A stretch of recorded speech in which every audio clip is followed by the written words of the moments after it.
Hey guys, today I'll show you a horror thriller film named Sun. Spoilers ahead, watch out and take care. The movie begins with a torrential downpour when demonic minions pursued relentlessly, and a glaring crimson stain kept falling from between a woman's greasy legs. Following the cry of a newborn, the woman named Laura woke abruptly from her wet nightmare. The memory of that night was etched too deeply in her mind. Even as time passed, the chilling despair still lurked in a corner of her soul, shivering her spine and butt. Laura pulled herself together. Her son, David, was about to be late for school, and that was far from good news. Hastily greeting her neighbor, she drove David to school. The atmosphere in the car was cheerful, and their conversation flowed naturally. Suddenly, in a serious tone, David asked his mom if she grew 8 arms, what she would do. Laura confidently replied that she'd show them off and become the coolest Spider-Woman. The school bell rang, marking the start of their busy day. After a long, tiring day, Laura picked David up from their neighbor's house. He'd behaved exceptionally well, earning himself some game time. To her surprise, David chose a horror game. As Laura lay in bed listening to the sounds from David's room, she couldn't help but chuckle. What a child, both scared and fascinated. Feeling amused, the young mother walked to the children's room. Pushing the wooden door open with ease, she was greeted by a sinister scene. A group of eerie figures surrounded David on the bed. This haunting tableau triggered Laura's most dreaded memories. Fear engulfed her as the misty door slammed shut before her peeping eyes. Panicked, Laura rushed out of the house, screaming for help in a chicken voice. She banged on her neighbor's door and called the police. Clutching a knife, trembling, she stood guard outside her son's door. Carefully, she pushed the door open again, only to find an empty room. David lay naked on the bed, seemingly unharmed. The police arrived promptly but found no suspicious evidence despite their thorough investigation. Laura insisted that what she saw was real, but the officers speculated it was a hallucination caused by stress. Noticing her deteriorating state, a blonde officer named Paul reassured her, which slightly calmed her nerves. He examined David and found no signs of harm, but Laura remained uneasy. When asked why he was lying naked on the bed, young David couldn't remember. Though worried, Laura tried to avoid alarming David further. For the next few days, life returned to normal.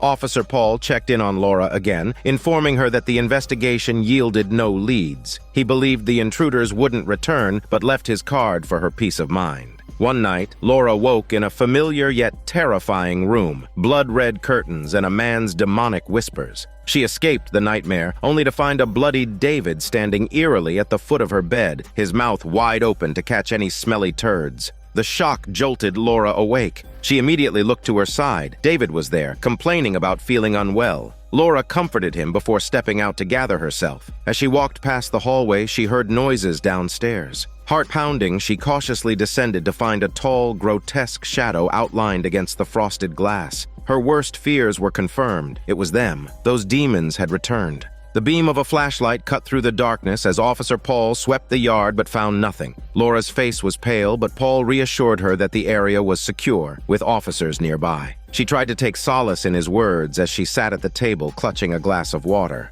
Their conversation was interrupted by David's weak voice from behind. Turning around, they saw the frail boy clutching his abdomen before collapsing to his knees. A pool of blackish-red blood spilled from his turd-smelling mouth. In a panic, Laura and Paul rushed him to the hospital. During the examination, the doctor revealed burn-like marks all over David's body. The boy writhed in pain like a chicken, his form grotesquely contorted. Laura held Paul's muscles back from leaving, and they sat across from the doctor, their expressions heavy. The doctor gravely stated that David's injuries had no clear cause. His internal organs were intact. Laura couldn't believe the doctor's bullshit, wondering how her once healthy child had come to this. Desperation took hold as she questioned whether the strange figures had poisoned him or given him something harmful. But the doctor dismissed all her speculations, leaving David's condition an enigma. Devastated, Laura stayed by David's side. The child's body was now marred, devoid of unscarred skin. Exhausted from crying, Laura drifted into a vivid nightmare again, a familiar room with a newly replaced tattered banner. Written clearly on it were the words saying, "He's coming." Laura awoke in terror, still at her son's bedside,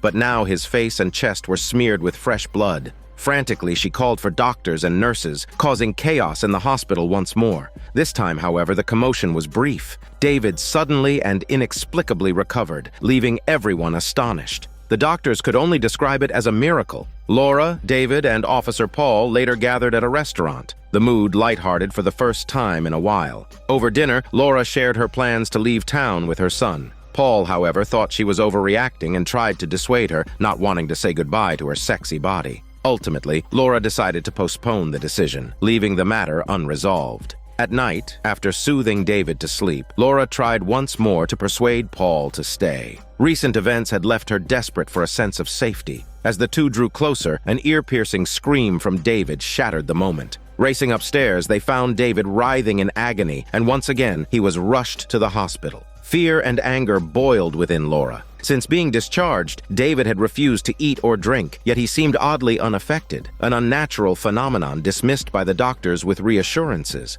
In the doctor's office, Laura's frustration spilled into a loud argument, but after venting, she sat exhausted in the hallway. Paul stayed beside her in silence, his concern evident. Overwhelmed, Laura made a decision. She confided in Officer Paul about everything. Her voice trembled as she recounted her escape 8 years ago, pursued by a deranged cult obsessed with taking her child. She was certain they had poisoned David or fed him something sinister. Desperation marked her plea. She begged Paul not to leave her son and especially her sexy body alone. Paul's expression darkened, but Laura didn't notice his peculiar reaction. When she returned to David's bedside, his condition was worse than ever. His body was covered in burns and scabs, his chest heaving unnaturally. His cracked lips moved as though chewing on something unseen. Laura gently stroked his chest, calming him at last. Exhausted, she fell into another haunting wet dream. This time the note, "He's coming," flapped ominously in the wind, surrounded by a throng of naked revelers. They noticed her presence, and she woke up with a start. The silent night amplified every sound. Hiding behind the door, Laura overheard voices in the hallway, whispered plans from the attending doctor about how to separate mother from child. He instructed his subordinates to meet with others to finalize the plan. Alarmed, Laura grabbed the frail David, fleeing into the night. She knocked frantically on her neighbor's door. Though hesitant at first, the neighbor's compassion prevailed. Laura entrusted David to her care, promising to return quickly. She rushed back home, hastily packing their belongings, and called Paul for help, urging him to meet them.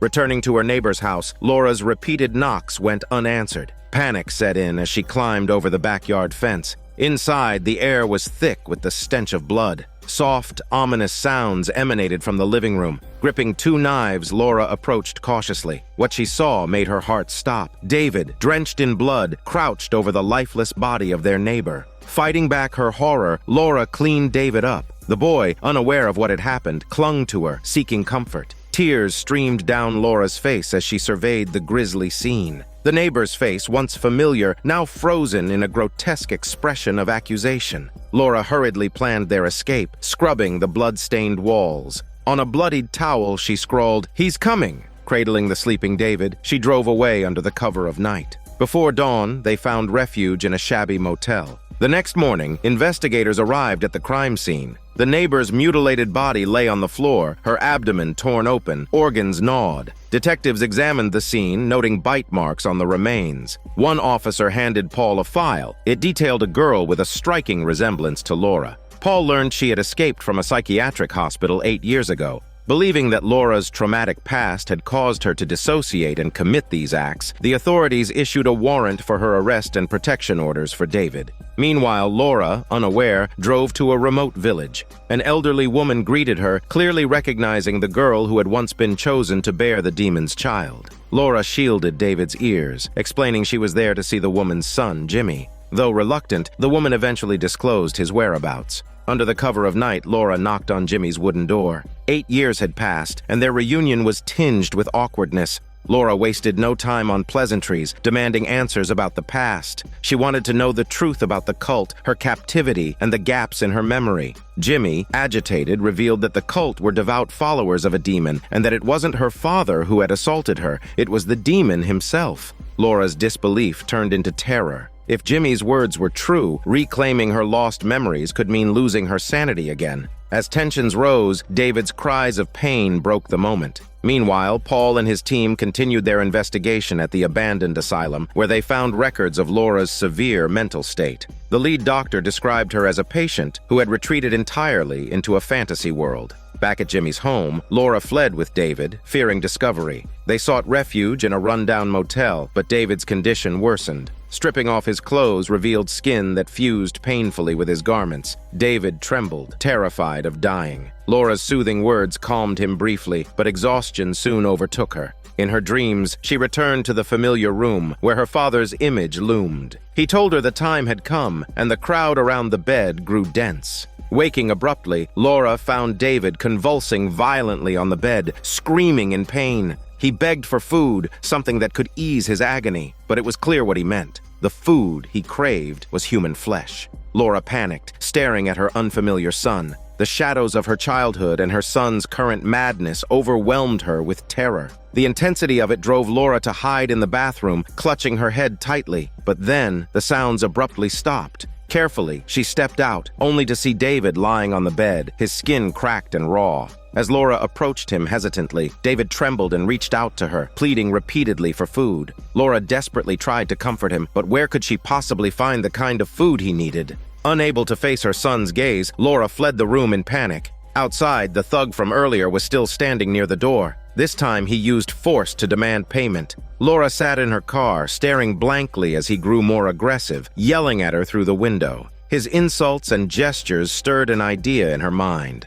Back in the room, Laura downed several gulps of liquor, steeling herself. Thinking of her weakened son on the bed, she walked out and seduced the thug with feigned charm. The thug, smug and unsuspecting, followed Laura into the bathroom. As he began to undress to flash his little smelly sausage, Laura's gaze shifted between him and her son, crouched on the floor. Knowing the moment had come, she seized her chance. When the thug turned to look at David, the boy lunged at him with unnatural strength, teeth tearing into his flesh. Diabetic blood spattered the walls, painting grotesque patterns with a scent of sugar. Laura, trembling, grabbed the thug's discarded gun but couldn't bear to watch what unfolded. She fled the room for her shitty life, locking the door behind her. When David called out to her again, the carnage was over. Covered in blood, David had returned to a state of calm and affection, clinging to his mother as if nothing had happened. But Laura couldn't forget his frenzied transformation. Her son was sick, and she felt utterly helpless as he spiraled further into darkness. David sat quietly on the bed as Laura cleaned up the gruesome aftermath in the bathroom. The thug's dismembered body lay in pieces. Laura methodically gathered the remains into garbage bags and disposed of them in a secluded area under the cover of night. Before leaving, she scrawled a chilling message in blood: "He is coming." The incident drew police attention. Paul and his partner arrived on the scene deeply troubled. Jimmy, their key witness, was already dead, and now the thug's murder further implicated Laura. To Paul, it was clear. Laura was dangerous and David needed protection. Meanwhile, Laura, indifferent to the authorities' pursuit, took David to a carnival to give him a moment of joy. But his symptoms returned with alarming speed, his body once again breaking apart. Desperate, Laura rushed him back to the motel, where David's cries for help filled the air. As shadows moved outside the door, Laura clutched her gun in panic. When the figures burst in, Laura fired wildly, emptying the clip before she realized it was Paul's partner. Bleeding from a fatal neck wound, the officer died in Laura's arms. Horrified by what she'd done, Laura fled with David, calling Paul in guilt-ridden desperation. Driving to a remote village, Laura entered a decrepit house from her nightmares. The familiar decay surrounded her: cobwebs, dusty furniture, and a grotesque table centerpiece of human bones. Laura cradled David in the bedroom where he knelt, his exposed muscles trembling as he recited words engraved deep into his being. Grasping a blade, Laura demanded the demon appear, threatening David's life as leverage. Her pleas grew frantic as the floor began to quake. A shadowy figure emerged, but before Laura could act, the demon vanished when Paul stormed in. Consumed by rage, Laura blamed Paul for ruining her last chance to save David. Her mind snapped, and she raised the knife against her son. But Paul's gunshot was faster, and Laura fell into David's heartwarming arms, bleeding. When David awoke, he found Paul by his side, his arm bloodied. Paul was feeding him strips of flesh cut from his own body. In a calm voice, Paul told David it was time to meet someone who is his father. The ending is grim and supernatural, suggesting Laura was never meant to escape the demon's grasp. It leaves viewers wondering, if there had been another choice, could the outcome have been entirely different? This is Daniel CC Movie Channel. Stay safe and enjoy your day.